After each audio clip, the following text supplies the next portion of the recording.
ಚಾಮುಂಡೇಶ್ವರಿ ಕ್ಷೇತ್ರದ ಅಭ್ಯರ್ಥಿ ಆಗ್ತಾರಾ ಸಾರಾ ಮಹೇಶ್? ಸದ್ಯ ಚಾಮುಂಡೇಶ್ವರಿ ಕ್ಷೇತ್ರದ ಶಾಸಕರಾಗಿದ್ದಾರೆ ಜಿಟಿ ದೇವೇಗೌಡ. ಸಾರಾ ಮಹೇಶ್ ಚಾಮುಂಡೇಶ್ವರಿಯಿಂದ ಸ್ಪರ್ಧೆ ಮಾಡೋ ಸಾಧ್ಯತೆ ಇದೆ. ಒಂದ್ ವೇಳೆ ಈ ಸಭೆಯಲ್ಲಿ ಜಿಟಿಡಿಗೆ ಗೇಟ್ ಪಾಸ್ ಕೊಟ್ಟಿದ್ದೇ ಆದ್ರೆ ಹಾಗಾದ್ರೆ ಆ ಕ್ಷೇತ್ರದಿಂದ ಚಾಮುಂಡೇಶ್ವರಿ ಕ್ಷೇತ್ರ ಅಲ್ಲಿಂದ ಸಾರಾ ಮಹೇಶ್ ಅಭ್ಯರ್ಥಿ ಆಗ್ತಾರ. ಯಾಕಂದ್ರೆ ಜಿಟಿ ದೇವೇಗೌಡ ಈಗ ಚಾಮುಂಡೇಶ್ವರಿ ಕ್ಷೇತ್ರದ ಶಾಸಕರಿದ್ದಾರೆ. ಜೆಡಿಎಸ್ ಪಕ್ಷದಿಂದ ಅವರಿಗೆ ಗೇಟ್ ಪಾಸ್ ಕೊಟ್ಟ ನಂತರ ಈ ಕ್ಷೇತ್ರವನ್ನ ಯಾರು ಪ್ರತಿನಿಧಿಸ್ತಾರೆ? ಸಾರಾ ಮಹೇಶ್ ಅಭ್ಯರ್ಥಿ ಆಗ್ತಾರಾ ಅನ್ನೋ ಪ್ರಶ್ನೆ ಇದೆ. ಸಾರಾ ಮಹೇಶ್ ಚಾಮುಂಡೇಶ್ವರಿಯಿಂದ ಸ್ಪರ್ಧೆ ಮಾಡೋ ಸಾಧ್ಯತೆ ಇದೆ.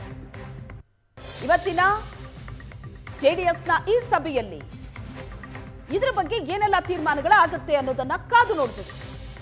ದೇವೇಗೌಡರ ಮನೆಯಲ್ಲಿ ಇವತ್ತು ನಡೆಯಲಿರುವಂತಹ ಸಭೆ ಸಾಕಷ್ಟು ಮಹತ್ವವನ್ನ ಪಡೆದುಕೊಂಡಿದೆ.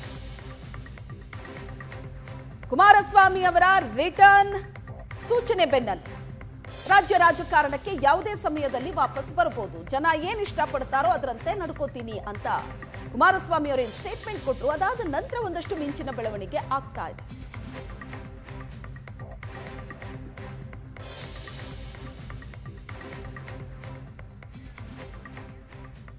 ಮೈಸೂರಿನ ಚಾಮರಾಜ ಕ್ಷೇತ್ರದಲ್ಲೂ ದೋಸ್ತಿಯಲ್ಲಿ ಬಿಗ್ ಟ್ವಿಸ್ಟ್. ಚಾಮರಾಜ ಕ್ಷೇತ್ರಕ್ಕೆ ನಾಗೇಂದ್ರ ಹಾಗೂ ಪ್ರತಾಪ್ ಸಿಂಹ ನಡುವೆ ಪೈಪೋಟಿ ಇದೆ. ಚಾಮರಾಜ ಕ್ಷೇತ್ರದಲ್ಲಿ ಹೊಸ ಸೂತ್ರವನ್ನ ಹೆಣೆದಿದೆಯಂತೆ ಜೆಡಿಎಸ್. ಚಾಮರಾಜ ಕ್ಷೇತ್ರದಲ್ಲಿ ಜೆಡಿಎಸ್ ಹೆಣೆದಿರುವಂತಹ ಹೊಸ ಸೂತ್ರ ಪ್ರತಾಪ್ ಸಿಂಹ ವರ್ಸಸ್ ನಾಗೇಂದ್ರ ಸದ್ಯಕ್ಕೆ ಅಲ್ಲಿರುವಂತಹ ಪರಿಸ್ಥಿತಿ. ಆದ್ರೆ ಈಗ ಪ್ರತಾಪ್ ಸಿಂಹ ವರ್ಸಸ್ ನಾಗೇಂದ್ರ ಮಧ್ಯೆ ನಿಖಿಲ್ ಕುಮಾರಸ್ವಾಮಿ ಎಂಟ್ರಿ ಆಗ್ತಾರಾ? ಚಾಮರಾಜ ಕ್ಷೇತ್ರದ ಅಭ್ಯರ್ಥಿ ಆಗ್ತಾರಾ ನಿಖಿಲ್ ಕುಮಾರಸ್ವಾಮಿ? ಮೈತ್ರಿ ಇರೋದ್ರಿಂದ ಚಾಮರಾಜ ಕ್ಷೇತ್ರವನ್ನ ಬಿಟ್ಕೊಡೋದಕ್ಕೆ ಆಗ್ರಹಿಸೋ ಸಾಧ್ಯತೆ ಇದೆ. ಒಂದ್ ಕಡೆ ನಿಖಿಲ್ ಕುಮಾರಸ್ವಾಮಿಗಾಗಿ ಕ್ಷೇತ್ರದ ಹುಡುಕಾಟ ನಡೀತಾ ಇದೆ. ಯಾವ ಕ್ಷೇತ್ರದಲ್ಲಿ ನಿಖಿಲ್ ಕುಮಾರಸ್ವಾಮಿ ನಿಂತ್ರೆ ಒಳ್ಳೇದು, ಈ ಬಗ್ಗೆ ಜೆಡಿಎಸ್ ಯೋಚಿಸ್ತಾ ಇದೆ. ಬ್ಯಾಕ್ ಟು ಬ್ಯಾಕ್ ಸೋಲನ್ನ ಕಂಡಿರುವಂತಹ ನಿಖಿಲ್ ಕುಮಾರಸ್ವಾಮಿ ಅವರಿಗೆ ಒಂದು ಸರಿಯಾದ ಕ್ಷೇತ್ರವನ್ನ ಹುಡುಕುವಂತಹ ಒತ್ತಡದಲ್ಲಿದೆ ಈಗ. ಹಾಗಾದ್ರೆ ಚಾಮರಾಜ ಕ್ಷೇತ್ರ ಆಯ್ಕೆ ಆಗತ್ತಾ ನಿಖಿಲ್ ಕುಮಾರಸ್ವಾಮಿಗಾಗಿ? ಸದ್ಯಕ್ಕೆ ಚಾಮರಾಜ ಕ್ಷೇತ್ರದ ಪರಿಸ್ಥಿತಿ ಹೇಗಿದೆ ಅಂತ ಅಂದ್ರೆ ಇಬ್ಬರು ನಾಯಕರ ನಡುವೆ ಪೈಪೋಟಿ ಜೋರಾಗಿದೆ. ಅದರಲ್ಲಿ ಮಾಜಿ ಸಂಸದ ಪ್ರತಾಪ್ ಸಿಂಹ ಇದ್ದಾರೆ, ನಾಗೇಂದ್ರ, ಇಬ್ಬರ ನಡುವೆ ಪೈಪೋಟಿ ಜೋರಾಗಿದೆ. ಮೊನ್ನೆ ತಾನೇ ಇಬ್ಬರ ನಡುವೆ ಮಾತಿನ ಜಟಾಪಟಿ ಕೂಡ ನಡೆದಿತ್ತು. ಈಗ ಚಾಮರಾಜ ಕ್ಷೇತ್ರದಲ್ಲಿ ಹೊಸ ಸೂತ್ರವನ್ನ ಹೆಣೆಯೋದಕ್ಕೆ ಜೆಡಿಎಸ್ ಮುಂದಾಗಿದೆ. ಏನಾ ಹೊಸ ಸೂತ್ರ ಅಂದ್ರೆ ಪ್ರತಾಪ್ ಸಿಂಹ ವರ್ಸಸ್ ನಾಗೇಂದ್ರ ಮಧ್ಯೆ ನಿಖಿಲ್ ಕುಮಾರಸ್ವಾಮಿಗೆ ಎಂಟ್ರಿ ಕೊಡಿಸೋದು ಅಂತ. ಚಾಮರಾಜ ಕ್ಷೇತ್ರದ ಅಭ್ಯರ್ಥಿ ಆಗ್ತಾರಾ ನಿಖಿಲ್ ಕುಮಾರಸ್ವಾಮಿ? ಮೈತ್ರಿ ಇದೆ ಈಗ ರಾಜ್ಯದಲ್ಲಿ, ಹಾಗಾಗಿ ಚಾಮರಾಜ ಕ್ಷೇತ್ರವನ್ನ ಬಿಟ್ಕೊಡೋದಕ್ಕೆ ಆಗ್ರಹಿಸುವಂತ ಸಾಧ್ಯತೆ ಇದೆ ಅಂತಲೇ ಹೇಳಲಾಗ್ತಾ ಇದೆ. ಮೈಸೂರಿನ ಜೆಡಿಎಸ್ ಪಾಳೆಯದಲ್ಲಿ ಕ್ಷಿಪ್ರ ರಾಜಕೀಯ ಕ್ರಾಂತಿ ಆಗ್ತಾ ಇರೋದು. ಜಿಟಿ ದೇವೇಗೌಡರಿಗೆ ಜೆಡಿಎಸ್ನಿಂದ ಗೇಟ್ ಪಾಸ್ ಫಿಕ್ಸ್ ಅಂತಲೇ ಹೇಳಲಾಗ್ತಾ ಇದೆ. ಜಿಟಿಡಿ ಪ್ರತಿನಿಧಿಸೋ ಚಾಮುಂಡೇಶ್ವರಿಗೆ ಸಾರಾ ಮಹೇಶ್ ಸ್ಪರ್ಧೆ ಮಾಡಬಹುದು. ಚಾಮುಂಡೇಶ್ವರಿ ಕ್ಷೇತ್ರವನ್ನ ಜಿಟಿಡಿ ಪ್ರತಿನಿಧಿಸ್ತಾ ಇದ್ದಾರೆ. ಶಾಸಕರು ಆ ಕ್ಷೇತ್ರದಿಂದ ಆಯ್ಕೆಯಾಗಿದ್ದಾರೆ. ಜಿಟಿಡಿಯನ್ನ ಜೆಡಿಎಸ್ ಪಕ್ಷದಿಂದ ಹೊರ ಇಟ್ರೆ, ಪಕ್ಷದಿಂದ ಗೇಟ್ ಪಾಸ್ ಕೊಟ್ರೆ, ಹಾಗಾದ್ರೆ ಚಾಮುಂಡೇಶ್ವರಿ ಕ್ಷೇತ್ರವನ್ನ ಸಾರಾ ಮಹೇಶ್ ಸ್ಪರ್ಧೆ ಮಾಡ್ತಾರಾ, ಪ್ರತಿನಿಧಿಸ್ತಾರಾ? ಸದ್ಯಕ್ಕಿದು ಪ್ರಶ್ನೆ, ಇದಕ್ಕೆ ಉತ್ತರ ಸಿಗತ್ತೆ. ಇವತ್ತಿನ ಸಭೆಯಲ್ಲಿ ಹಲವು ಪ್ರಮುಖ ವಿಷಯಗಳ ಬಗ್ಗೆ ಜೆಡಿಎಸ್ ನಾಯಕರು ಚರ್ಚೆ ನಡೆಸಲಿದ್ದಾರೆ. ಸಾರಾ ಮಹೇಶ್ ಜೆಡಿಎಸ್ ಅಭ್ಯರ್ಥಿ ಅಂತ ಎಂಎಲ್ಸಿ ಮಂಜೇಗೌಡ ಹೇಳಿದ್ದಾರೆ. ಸಾರಾ ಮಹೇಶ್ ಕೂಡ ಇದಕ್ಕೆ ಒಪ್ಕೊಂಡಿದ್ದಾರೆ ಅಂತ ಮಂಜೇಗೌಡ ಸ್ಟೇಟ್ಮೆಂಟ್ ಕೊಟ್ಟಿರೋದು. ಜಿಟಿಡಿ ವಿರೋಧಿಗಳನ್ನ ಒಗ್ಗೂಡಿಸ್ತಾ ಇದ್ದಾರೆ ನಾಯಕರು. ಜಿಟಿಡಿ ವಿರುದ್ಧ ಸೋತಂತಹ ಮಾವಿನಹಳ್ಳಿ ಸಿದ್ದೇಗೌಡರನ್ನ ಕರ್ಕೊಂಡು ಬರೋದಕ್ಕೆ ತಯಾರಿ ನಡೆದಿದೆ. ಈಗಾಗಲೇ ಒಂದು ಸುತ್ತಿನ ಮಾತುಕತೆ ಕೂಡ ಮಾಡಿದಾರಂತೆ ಸಾರಾ ಮಹೇಶ್. ಜೆಡಿಎಸ್ ಪಾಳೆಯದಲ್ಲಿ ನಾಯಕರ ಈ ನಡೆ ಇದೆಯಲ್ಲ, ಇದು ತೀವ್ರ ಸಂಚಲನಕ್ಕೆ ಕಾರಣ ಆಗಿದೆ.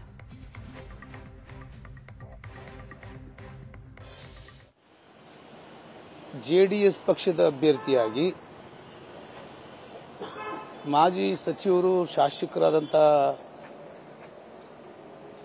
ನಮ್ಮ ಸಾರಾ ಮಹೇಶ್ ಅಣ್ಣವರು ಆ ಭಾಗದ ಜನ ಬಂದು ನೀವು ಕ್ಷೇತ್ರಕ್ಕೆ ಈ ಸರಿ ಸ್ಪರ್ಧೆ ಮಾಡಬೇಕು ಅಂತ ಹೇಳಿ ಕೇಳ್ಕೊಳ್ಳಾಗಿ ಹಲವಾರು ಜನಗಳೆಲ್ಲ ಬಂದಿದ್ರು. ಕಾರ್ಯಕರ್ತರು, ಪಕ್ಷದ ಮುಖಂಡರುಗಳು, ನಾನು ಕೂಡ ಸೇರಿದ ಹಾಗೆ ಅವರಿಗೆ ಒತ್ತಡವನ್ನು ಹಾಕಿದಂಥ ಸಂದರ್ಭದಲ್ಲಿ ಅವರು ಮಾವನಹಳ್ಳಿ ಸಿದ್ದೇಗೌಡರು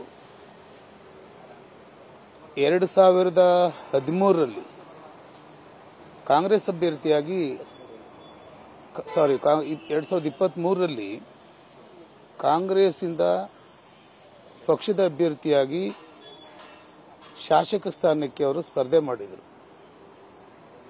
ಮತ್ತೆ ಕೆಲವೇ ಮತಗಳ ಅಂತರದಲ್ಲಿ ಅವ್ರನ್ನ ಸೋತಿದ್ದಾರೆ. ಅವರು ಸೋತರೂ ಕೂಡ ಅವರು ಮಾನಸಿಕವಾಗಿ ಕುಗ್ಗಿಲ್ಲ ಅನ್ನತಕ್ಕಂಥದ್ದು ಗೊತ್ತಾದ ಮೇಲೆ ಅವ್ರನ್ನ ಒಂದ್ಸರಿ ಸಂಪರ್ಕ ಮಾಡಿ ಚಾಮುಂಡೇಶ್ವರಿ ಕ್ಷೇತ್ರಕ್ಕೆ ಸಾರಾ ಮಹೇಶ್ ಅವರು ಸ್ಪರ್ಧೆ ಮಾಡಿದ್ರೆ ನಿಮ್ಮ ಸಹಕಾರ ಬೇಕು ಇದೆಯಾ ಅನ್ನೋ ವಿಚಾರದಲ್ಲಿ ನಾವು ಅವ್ರನ್ನ ಮೀಟ್ ಮಾಡಿದ್ವಿ. ಸಂಪರ್ಕ ಮಾಡಲಾಗಿ ಅವ್ರು ನಮ್ಗೆ ಒಂದೇ ಒಂದು ಹೇಳಿದ್ದು. ಈ ಬಗ್ಗೆ ಹೆಚ್ಚಿನ ಡೀಟೇಲ್ಸ್ ಅನ್ನ ಕೊಡ್ತಾರೆ ನಮ್ಮ ಪ್ರತಿನಿಧಿ ಸುರೇಶ್, ನೇರ ಸಂಪರ್ಕದಲ್ಲಿದ್ದಾರೆ. ಹಾಗೆ ಮೈಸೂರಿನಿಂದ ಮಧುಸೂದನ್ ಕೂಡ ನೇರ ಸಂಪರ್ಕದಲ್ಲಿ ಜಾಯ್ನ್ ಆಗಿದ್ದಾರೆ. ಸುರೇಶ್, ಜೆಡಿಎಸ್ ಪಾಳಯದಲ್ಲಿ ಆಗ್ತಾ ಇರುವಂತಹ ಬೆಳವಣಿಗೆ, ಇವತ್ತು ದೇವೇಗೌಡರ ಮನೆಯಲ್ಲಿ ಒಂದು ಮೀಟಿಂಗ್ ಇದೆ. ಈ ಮೀಟಿಂಗ್ ಕೂಡ ಸಾಕಷ್ಟು ಮಹತ್ವ ಪಡ್ಕೊಂಡಿದೆ. ಯಾವ ಕಾರಣಕ್ಕಾಗಿ ಈ ಮೀಟಿಂಗ್ ಮಹತ್ವ ಪಡ್ಕೊಂಡಿದೆ ಅಂತ ಕೆಲವೊಂದಷ್ಟು ನಿರ್ಧಾರದ ಬಗ್ಗೆ ಕೂಡ ಚರ್ಚೆ ಆಗ್ತಾ ಇದೆ. ಶ್ವೇತಾ, ಸಂಕ್ರಾಂತಿಯ ಬಳಿಕ ಜೆಡಿಎಸ್ ಇದೀಗ ಒಂದಷ್ಟು ಆಕ್ಟಿವ್ ಆಗಿದೆ ಅಂತ ಹೇಳಬಹುದು. ಬಹಳ ಪ್ರಮುಖವಾಗಿ ಹಳೆ ಮೈಸೂರು ಭಾಗದಲ್ಲಿ ಪಕ್ಷವನ್ನ ಮತ್ತೆ ಪುನಶ್ಚೇತನಗೊಳಿಸೋದಕ್ಕೆ ದಳಪತಿಗಳು ಮುಂದಾಗಿರುವಂತದ್ದು. ಮೊದಲನೇದಾಗಿ ಇವತ್ತು ಪದ್ಮನಾಭನಗರದ ಮಾಜಿ ಪ್ರಧಾನಿ ದೇವೇಗೌಡರ ನಿವಾಸಕ್ಕೆ ಮೈಸೂರಿನ ಭಾಗದಿಂದ ಹಲವು ಮುಖಂಡರು ಬರ್ತಾರೆ. ಪ್ರಮುಖವಾಗಿ 2-3 ವಿಚಾರಗಳ ಬಗ್ಗೆ ಚರ್ಚೆ ಆಗುತ್ತೆ. ಹಾಸನದಲ್ಲಿ ನಡೀತಾ ಇರುವಂತಹ ಒಂದು ಸಮಾವೇಶದ ಬಗ್ಗೆ ಈ ಒಂದು ಮಾತುಕತೆ ಅಂತ ಹೇಳಲಾಗ್ತಿದೆ. ಆದರೂ ಕೂಡ ಮೈಸೂರಿನ ಒಂದಷ್ಟು ರಾಜಕೀಯ ಬೆಳವಣಿಗೆಗಳ ಬಗ್ಗೆ ಕೂಡ ಇವತ್ತಿನ ಈ ಒಂದು ಸಭೆಯಲ್ಲಿ ಚರ್ಚೆ ಆಗಲಿದೆ. ಬಹಳ ಪ್ರಮುಖವಾಗಿ ಚಾಮುಂಡೇಶ್ವರಿ ಕ್ಷೇತ್ರದಿಂದ ಈಗಾಗಲೇ ಏನು ಜಿಟಿ ದೇವೇಗೌಡರು ಜೆಡಿಎಸ್ನಿಂದ ಒಂದು ಕಾಲನ್ನ ಹೊರಗಿಟ್ಟಿದ್ದಾರೆ. ಪದೇ ಪದೇ ಕಾಂಗ್ರೆಸ್ ನಾಯಕರ ಜೊತೆಯಲ್ಲಿ ಕಾಣಿಸ್ಕೊಳ್ತಾ ಇದ್ದಾರೆ. ಜೆಡಿಎಸ್ ಪಕ್ಷದ ಎಲ್ಲಾ ಚಟುವಟಿಕೆಗಳಿಂದ ಜಿಟಿ ದೇವೇಗೌಡರು ಕೂಡ ವಿಮುಖರಾಗಿದ್ದಾರೆ. ಆ ಹಿನ್ನೆಲೆಯಲ್ಲಿ ಮುಂದೆ ಚಾಮುಂಡೇಶ್ವರಿ ಕ್ಷೇತ್ರಕ್ಕೆ ಸೂಕ್ತ ಅಭ್ಯರ್ಥಿಯನ್ನ ಆಯ್ಕೆ ಮಾಡಬೇಕು, ಜಿಟಿ ದೇವೇಗೌಡರ ಅವರ ಮೇಲೆ ಪಕ್ಷದಿಂದ ಒಂದು ಶಿಸ್ತು ಕ್ರಮವನ್ನು ತೆಗೆದುಕೊಳ್ಬೇಕು ಅನ್ನುವಂತ ಒಂದು ವಿಚಾರ ಚರ್ಚೆ ಆಗಲಿದೆ. ಸಾರಾ ಮಹೇಶ್ ಅವರನ್ನ ಚಾಮುಂಡೇಶ್ವರಿ ಕ್ಷೇತ್ರಕ್ಕೆ ಅಭ್ಯರ್ಥಿ ಮಾಡಬೇಕು ಅನ್ನುವಂತ ನಿಟ್ಟಿನಲ್ಲಿ ಈಗಾಗಲೇ ಒಂದಷ್ಟು ಚರ್ಚೆಗಳು ಮೈಸೂರಿನ ಭಾಗದಲ್ಲಿ ನಡೆದಿದ್ದು, ಆ ಒಂದು ವಿಚಾರವನ್ನ ದೇವೇಗೌಡರ ಗಮನಕ್ಕೆ ತೆಗೆದುಕೊಂಡು ಬರಲಾಗುತ್ತೆ. ಇದು ಒಂದು ಪ್ರಮುಖವಾದ ವಿಚಾರ. ಇದನ್ನ ಹೊರತುಪಡಿಸಿದ್ರೆ ಮತ್ತೊಂದು ವಿಚಾರ ಇದೆ. ಮೈಸೂರಿನ ಚಾಮರಾಜ ಕ್ಷೇತ್ರದಲ್ಲಿ ಈಗಾಗಲೇ ಬಿಜೆಪಿಯಿಂದ 2 ಪ್ರಬಲ ಅಭ್ಯರ್ಥಿಗಳು ಆಕಾಂಕ್ಷಿಗಳಾಗಿದ್ದಾರೆ. ನಾಗೇಂದ್ರ ಮತ್ತೆ ಪ್ರತಾಪ್ ಸಿಂಹ ಇಬ್ಬರೂ ಕೂಡ ಟಿಕೆಟ್ ಅನ್ನ ಕೇಳ್ತಾ ಇರೋದ್ರಿಂದ ಮೈತ್ರಿ ಸೂತ್ರವೊಂದನ್ನ ಜೆಡಿಎಸ್ನ ನಾಯಕರು ಅಲ್ಲಿ ತಯಾರು ಮಾಡಿಕೊಂಡಿದ್ದಾರೆ. ಈಗಾಗಲೇ ನಿಖಿಲ್ ಕೂಡ ಹೊಸ ಕ್ಷೇತ್ರದ ಹುಡುಕಾಟದಲ್ಲಿದ್ದು, ನಿಖಿಲ್ ಅವರನ್ನ ಚಾಮರಾಜ ಕ್ಷೇತ್ರದಿಂದ ನಿಲ್ಲಿಸಿದ್ರೆ ಜೆಡಿಎಸ್ಗೆ ಒಂದಷ್ಟು ಶಕ್ತಿ ಬರಬಹುದು, ಬಿಜೆಪಿಯ ನಾಯಕರು ಕೂಡ ಅವರಿಗೆ ಬೆಂಬಲ ಕೊಡಬಹುದು ಅನ್ನುವಂತ ನಿಟ್ಟಿನಲ್ಲಿ ದೇವೇಗೌಡರ ಮೇಲೆ ಒತ್ತಾಯವನ್ನ ಹೇರೋದಕ್ಕೆ ಮುಂದಾಗಿದ್ದಾರೆ. ಇದು ಕಾರ್ಯಕರ್ತರ ಅಂದ್ರೆ ಮೈಸೂರಿನ ಭಾಗದ ಮುಖಂಡರ ಒತ್ತಾಯ ಅಷ್ಟೇ. ಈ ಬಗ್ಗೆ ಇನ್ನು ದೇವೇಗೌಡರು ಏನ್ ನಿರ್ಧಾರ ತೆಗೆದುಕೊಳ್ತಾರೆ, ಜೆಡಿಎಸ್ನ ವರಿಷ್ಠರು ಕುಮಾರಸ್ವಾಮಿ ಅವರು ಮತ್ತೆ ನಿಖಿಲ್ ಕುಮಾರಸ್ವಾಮಿ ಯಾವ ರೀತಿಯಾದಂತಹ ನಿರ್ಧಾರ ತೆಗೆದುಕೊಳ್ತಾರೆ ಅನ್ನೋದನ್ನ ಮುಂದಿನ ದಿನಗಳಲ್ಲಿ ನೋಡಬೇಕು. ಆದ್ರೆ ಹಳೆ ಮೈಸೂರು ಭಾಗದಲ್ಲಿ ಪಕ್ಷವನ್ನ ಮತ್ತಷ್ಟು ಸದೃಢಗೊಳಿಸಬೇಕು, ಕಳೆದ ಬಾರಿ ಆದಂತ ನಷ್ಟವನ್ನ ಮತ್ತೆ ತುಂಬಿಕೊಳ್ಬೇಕು ಅನ್ನುವಂತ ನಿಟ್ಟಿನಲ್ಲಿ ಪ್ರಮುಖವಾದ ನಿರ್ಧಾರಗಳಿಗೆ ಇದೀಗ ಮೈಸೂರು ಭಾಗದ ಮುಖಂಡರು ಮುಂದಾಗಿರುವಂತದ್ದು. ಒಂದು, ಚಾಮುಂಡೇಶ್ವರಿ ಕ್ಷೇತ್ರದ ವಿಚಾರವಾಗಿ ಒಂದು ಸೂಕ್ತ ತೀರ್ಮಾನವನ್ನ ತೆಗೆದುಕೊಳ್ಬೇಕು, ಜಿಟಿ ದೇವೇಗೌಡರ ಮೇಲೆ ಕಠಿಣ ಕ್ರಮವನ್ನ ತೆಗೆದುಕೊಳ್ಬೇಕು. ಅಂದ್ರೆ ಪಕ್ಷದಿಂದ ಅವರನ್ನ ಹೊರಗೆ ಹಾಕುವಂತಹ ರೀತಿಯಲ್ಲಿ ಒಂದು ಯಾವುದಾದ್ರೂ ಕ್ರಮವನ್ನ ತೆಗೆದುಕೊಳ್ಬೇಕು. ಅಲ್ಲಿಗೆ ಸಾರಾ ಮಹೇಶ್ ಅವರನ್ನ ಅಭ್ಯರ್ಥಿಯನ್ನಾಗಿ ಮಾಡುವಂತ ನಿಟ್ಟಿನಲ್ಲಿ ಯೋಚನೆ ಮಾಡಬೇಕು ಅನ್ನುವಂಥದ್ದು ಒಂದು ಒತ್ತಾಯ. ಮತ್ತೊಂದು ಚಾಮರಾಜ ಕ್ಷೇತ್ರದಿಂದ ನಿಖಿಲ್ ಅವರನ್ನ ಅಭ್ಯರ್ಥಿಯನ್ನಾಗಿ ಇಳಿಸಬೇಕು, ಆ ಮೂಲಕ ಅಲ್ಲಿ ಮೈತ್ರಿ ಪಕ್ಷವಾದಂತಹ ಬಿಜೆಪಿ ಬೆಂಬಲ ಕೊಡುವಂತೆ ನೋಡ್ಕೊಳ್ಬೇಕು. ಹೇಳಿ ಕೇಳಿ ಚಾಮರಾಜ ಕ್ಷೇತ್ರದಲ್ಲಿ ಒಕ್ಕಲಿಗರ ಮತಗಳ ಪ್ರಾಬಲ್ಯ ಇದೆ, ಇದು ನಿಖಿಲ್ಗೆ ಕೂಡ ಅನುಕೂಲ ಆಗಲಿದೆ. ಹಳೆ ಮೈಸೂರು ಭಾಗದಲ್ಲಿ ಜೆಡಿಎಸ್ ಪ್ರಬಲ ಆಗಿರೋದ್ರಿಂದ ನಿಖಿಲ್ ಕುಮಾರಸ್ವಾಮಿ ಅವರು ಕೂಡ ಅಲ್ಲಿ ಗೆಲ್ಲುವಂತ ಸಾಧ್ಯತೆ ಹೆಚ್ಚಿದೆ. ಈ ಎಲ್ಲಾ ವಿಚಾರಗಳನ್ನ ದೇವೇಗೌಡರ ಗಮನಕ್ಕೆ ತರೋದಕ್ಕೆ ಮುಂದಾಗಿದ್ದಾರೆ. ಬೆಳಿಗ್ಗೆ 11:30 ಹೊತ್ತಿಗೆ ಮೈಸೂರು ಭಾಗದಿಂದ ಎಲ್ಲ ಮುಖಂಡರು ಬರಲಿದ್ದಾರೆ. ಆ ನಂತರ ಸಭೆ ಆರಂಭ ಆಗಲಿದೆ. ಈ ಒಂದು ಸಭೆಯಲ್ಲಿ ದೇವೇಗೌಡರ ಗಮನಕ್ಕೆ ಈ ಎಲ್ಲ ವಿಚಾರಗಳನ್ನ ತರಲಿದ್ದಾರೆ. ಶ್ವೇತಾ. ಓಕೆ ಸುರೇಶ್, ಇನ್ನು ಮೈಸೂರಿನಿಂದ ಮಧುಸೂದನ್ ಇದ್ದಾರೆ ಸಂಪರ್ಕದಲ್ಲಿ. ಮೈಸೂರು ಜೆಡಿಎಸ್ ನಲ್ಲಿ ಮಧುಸೂದನ್, ಇದು ಆಗ್ತಾ ಇರುವಂತಹ ಬೆಳವಣಿಗೆ, ಇದಕ್ಕಿದ್ದಂತೆ ದಿಢೀರಂತ ಈ ಬೆಳವಣಿಗೆಗೆ ಏನ್ ಕಾರಣ? ಯಾಕಂದ್ರೆ ನಾವು ಎಲ್ಲೋ ಕ್ರಾಂತಿ ಆಗತ್ತೆ ಅಂತ ನೋಡ್ತಾ ಇದ್ವಿ, ಇದು ನೋಡಿದ್ರೆ ಜೆಡಿಎಸ್ ನಲ್ಲೇ ಕ್ರಾಂತಿ ಆಗ್ತಾ ಇದೆ. ಸೊ ಹಾಗಾಗಿ ಈ ಕ್ಷಿಪ್ರ ಬೆಳವಣಿಗೆಗೆ ಏನ್ ರೀಸನ್ ಅಂತ? ಖಂಡಿತ ಶ್ವೇತಾ, ಸಂಕ್ರಾಂತಿಯ ನಂತರದಲ್ಲಿ ಜೆಡಿಎಸ್ ನಲ್ಲಿ ಆಗ್ತಾ ಇರತಕ್ಕಂಥ ಸಂಕ್ರಾಂತಿ ಇದೆ ಅಂತಾನೆ ಹೇಳ್ಬೋದು. ಆದ್ರೆ ಈ ಕ್ರಾಂತಿ ಏನು ನಿರೀಕ್ಷಿತವೇ ಕೂಡ ಆಗಿತ್ತು. ಯಾಕಂದ್ರೆ ಜಿ ಟಿ ದೇವೇಗೌಡರ ವಿಚಾರದಲ್ಲಿ ಜೆಡಿಎಸ್ ಇದಾಗಲೇ 2ನೇ 3ನೇ ಬಾರಿ ಈ ರೀತಿಯಾದಂಥ ಸ್ಟೆಪ್ ಅನ್ನ ತೆಗೆದುಕೊಳ್ತಾ ಇದೆ ಅಂತೇಳಿ ನಾವಾದ್ರೂ ಭಾವಿಸ್ಬೇಕಾಗತ್ತೆ. ಯಾಕಂದ್ರೆ ಕಳೆದ ಚುನಾವಣೆಯಲ್ಲೂ ಕೂಡ ಜಿ ಟಿ ದೇವೇಗೌಡರು ಜೆಡಿಎಸ್ ನಲ್ಲಿ ಇರೋದಿಲ್ಲ, ಅವರು ಬೇರೆ ಕಡೆ ಎಲ್ಲರೂ ಹೋಗ್ತಾರೆ ಅನ್ನುವಂಥ ವಿಚಾರಗಳು ಕೂಡ ಎಲ್ಲ ಇದ್ವು. ಆದ್ರೆ ಕಡೆಯ ಕ್ಷಣದಲ್ಲಿ ಜೆಡಿಎಸ್ ವರಿಷ್ಠರಾಗಿರ್ತಕ್ಕಂಥ ಅಂದ್ರೆ ಎಚ್ ಡಿ ದೇವೇಗೌಡರು ಏನಿದ್ರು ಅವರೆಲ್ಲವನ್ನು ಕೂಡ ಶಮನ ಮಾಡಿದ್ರು. ಆದ್ರೆ ಈ ಬಾರಿ ಎಲ್ಲ ಎಲ್ಲೆಯನ್ನು ಮೀರಿ ಜಿ ಟಿ ದೇವೇಗೌಡರು ಕೂಡ ನಡ್ಕೊಂಡಂತೆ ಕಂಡು ಬರ್ತಾ ಇದೆ. ಯಾಕಂತ ಹೇಳಿದ್ರೆ ಕಾಂಗ್ರೆಸ್ ಅಧಿಕಾರಕ್ಕೆ ಬಂದಾದ ನಂತರದಲ್ಲಿ ಸಿದ್ದರಾಮಯ್ಯನವರನ್ನ ಮೂಡ ಕೇಸ್ನಲ್ಲಿ ಸಮರ್ಥನೆ ಮಾಡ್ಕೊಳ್ಳಿಕ್ಕೆ ಮುಂದಾದಂಥದ್ದು, ಅವ್ರ ಮೇಲೆ ಬಂದಂತ ಆರೋಪಗಳ ಸಂದರ್ಭದಲ್ಲೂ ಕೂಡ ಅವರ ಪರವಾಗಿ ಬ್ಯಾಟ್ ಬೀಸಿದಂಥದ್ದು. ಜೊತೆಗೆ ಇತ್ತೀಚೆಗೆ ನಡೆದಂತಹ ಸಹಕಾರ ಕ್ಷೇತ್ರದ ಚುನಾವಣೆಗಳೇನಿದ್ವು ಆ ಚುನಾವಣೆಗಳಲ್ಲಿ ಜಿ ಟಿ ದೇವೇಗೌಡ ಅವರು ಜೆಡಿಎಸ್ ಅಭ್ಯರ್ಥಿಗಳ ವಿರುದ್ಧವಾಗಿ ಕೆಲಸವನ್ನ ಮಾಡಿರ್ತಕ್ಕಂಥದ್ದು. ಆ ಮೂಲಕವಾಗಿ ಸಹಕಾರ ಕ್ಷೇತ್ರದಲ್ಲಿ ಮೈಸೂರಿನಲ್ಲಿ ಜೆಡಿಎಸ್ ನ ಪ್ರಾಬಲ್ಯ ಹೊಂದಿದ್ದಂತಹ ಕ್ಷೇತ್ರಗಳೇನಿದ್ವು ಅವೆಲ್ಲವೂ ಕೂಡ ಕೈ ತಪ್ಪಿ ಹೋದು. ಜೊತೆಗೆ ಈ ಹಿಂದೆ ನಡೆದಂತ MLC ಚುನಾವಣೆ ಏನಿತ್ತು, MLC ಚುನಾವಣೆಯಲ್ಲಿ ಹಾಲಿ ಇರತಕ್ಕಂತಹ CN ಮಂಜೇಗೌಡ ಅವರು ಜೆಡಿಎಸ್ ನಿಂದ ಆಯ್ಕೆ ಆಗಿರ್ತಕ್ಕಂಥವ್ರು, ಅವರ ವಿರುದ್ಧವಾಗಿ ಕೆಲಸ ಮಾಡಿರ್ತಕ್ಕಂಥ ಒಂದಷ್ಟು ಹೇಳಿಕೆಗಳನ್ನ ನೇರವಾಗಿ ಕೊಟ್ಟಿದ್ದಾರೆ ಅನ್ನೋ ಒಂದು ವಿಚಾರಗಳೆಲ್ಲ ಏನಿದ್ವು ಇವೆಲ್ಲವನ್ನು ಇಟ್ಕೊಂಡು ಜಿ ಟಿ ದೇವೇಗೌಡರ ವಿರುದ್ಧವಾಗಿ ಇದ್ದಂಥವ್ರ ಜೊತೆಗೆ ಜೆಡಿಎಸ್ ನಲ್ಲಿ ಇದ್ದಂತ ಸಾಕಷ್ಟು ಜನರು ಏನಿದ್ರು ಅವರು ಈಗ ಜಿ ಟಿ ದೇವೇಗೌಡರ ವಿರುದ್ಧವಾಗಿ ಸಂಪೂರ್ಣವಾಗಿ ತಿರುಗಿ ಬಿದ್ದಿದ್ದಾರೆ.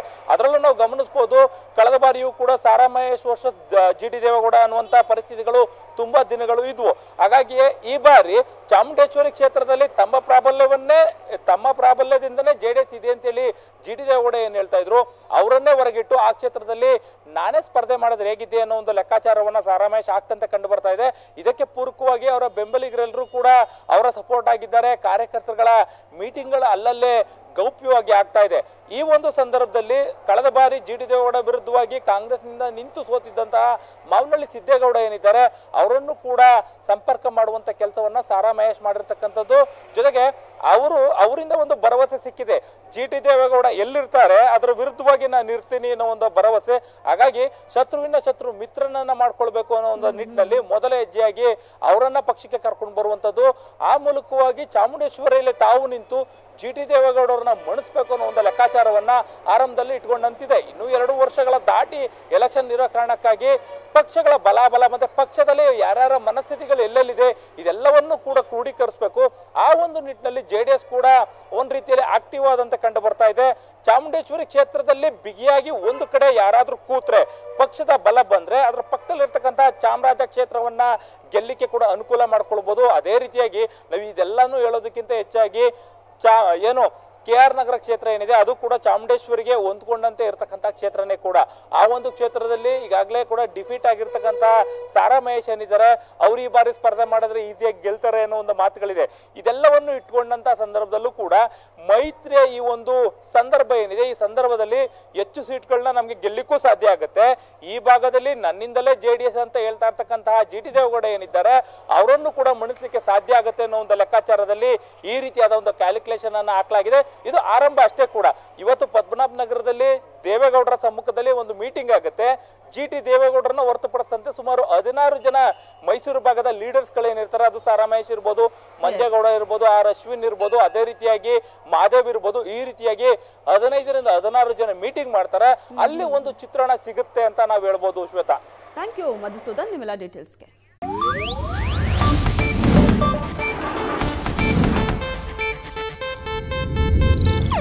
ಇದು ಏಷ್ಯಾನೆಟ್ ನ್ಯೂಸ್ ನೆಟ್ವರ್ಕ್ ಪ್ರಸ್ತುತಿ.